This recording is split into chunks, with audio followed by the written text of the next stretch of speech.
Today, December 6th, we are publishing what may be the single most consequential video about Mazi Nnamdi Kanu's case. A certified court transcript shows what activists call procedural breaches. Over the next 20 minutes, I'll take you step by step through the transcript, the alleged errors, and what it could mean for the appeal. Stay with me. Quick timeline in one paragraph. On the 20th of November 2025, a federal high court in Abuja delivered judgment and sentenced Mazi Nnamdi Kanu to life imprisonment on multiple security-related counts. According to mainstream reports, Justice James Kolawole Omotosho delivered the judgment. Reuters +1 2 weeks earlier, 6th of November 2025, a coalition of diaspora and advocacy groups, including the American Veterans of Igbo Descent, AVID, Ambassadors for Self-Determination and Rising Sun Foundation, issued a public statement warning of what they described as procedural concerns and calling for careful monitoring of the trial record. Daily Post +1. Since the judgment, activists have sought access to the courtroom transcript, and several groups have publicly asked the national and international legal community to review the record for procedural irregularities. Daily Post +1. Visual, headlines, montage with source captions. Plain, evidence-driven, show-numbered points. When referring to specific pages or quotes, narrate clearly and state your source. In the paragraphs below, I refer to the certified transcript that we obtained and reviewed. Where our claims overlap with published reporting, I will reference those reports. Where we quote directly from the court transcript pages, we identify the page numbers for clarity. We have a certified copy stamped by the Federal High Court and dated 20th November 2025. The document runs well over 100 pages. The media and other organizations have also published portions of the judgment, and the full text is reported in multiple outlets. The Cable +1. On page 142 of the transcript, the judge's reasons include explicit findings on the prosecution witnesses. The written passage records the judge stating that prosecution witnesses were consistent and calm in giving of their evidence, and that their calm demeanor under cross-examination supported their credibility.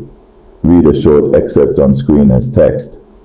Our observation: the judge lists demeanor, calmness, and composure under questioning as a principal basis for accepting testimony as truthful. That is a legitimate factor in credibility assessment, but it becomes legally sensitive if it is used as the primary or only corroborative basis where other forms of independent proof are weak or missing. We cite legal doctrine generally when applicable. This Day Life. On page 141, the judgment refers to a statement attributed to an individual identified in the transcript as Onyami, as represented in the judgment.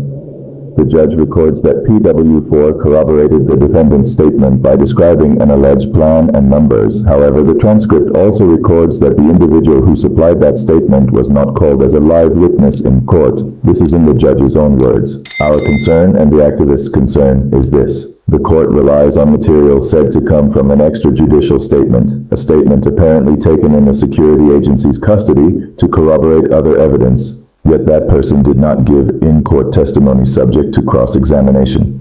If the corroboration is critical to the conviction, most defense lawyers would say the absence of the source witness raises questions about the weight and admissibility of that corroborative material. The Cable +1. The transcript links the corroborating account to a statement allegedly obtained while the individual was in the custody of security agencies. The record, as written, does not fully set out whether the court had the direct, sworn oral testimony of the person, whether the recorded statement was admitted under a statutory exception, or whether the provenance of the statement was tested by cross-examination. That omission, if accurate, is the basis for the activists' claim of procedural breach. Daily Post +1. The transcript also records the court's adverse comments about the defendant's in-court behavior, describing him as unruly, very cocky and arrogant, and noting statements attributed to him that no court can convict him. The judge then states that those comments constitute an affront to the court's authority. Our reading: Remarks about attitude are not unusual. Judges sometimes note demeanor, but they must be assessed carefully to avoid injecting impermissible character findings into the legal question of whether the prosecution proved elements of the offenses beyond reasonable doubt. If courtroom demeanor language is used in a way that substitutes for or obscures evidential analysis, that may form the basis for an appellate challenge. This they lack. The transcript and related public reporting record that the person said to have given the extrajudicial statement was taken into custody by security agencies and, according to public accounts relied on by some reports, is now not before the court. Activists point out that if a key corroborating witness is unavailable and the court accepts the content of an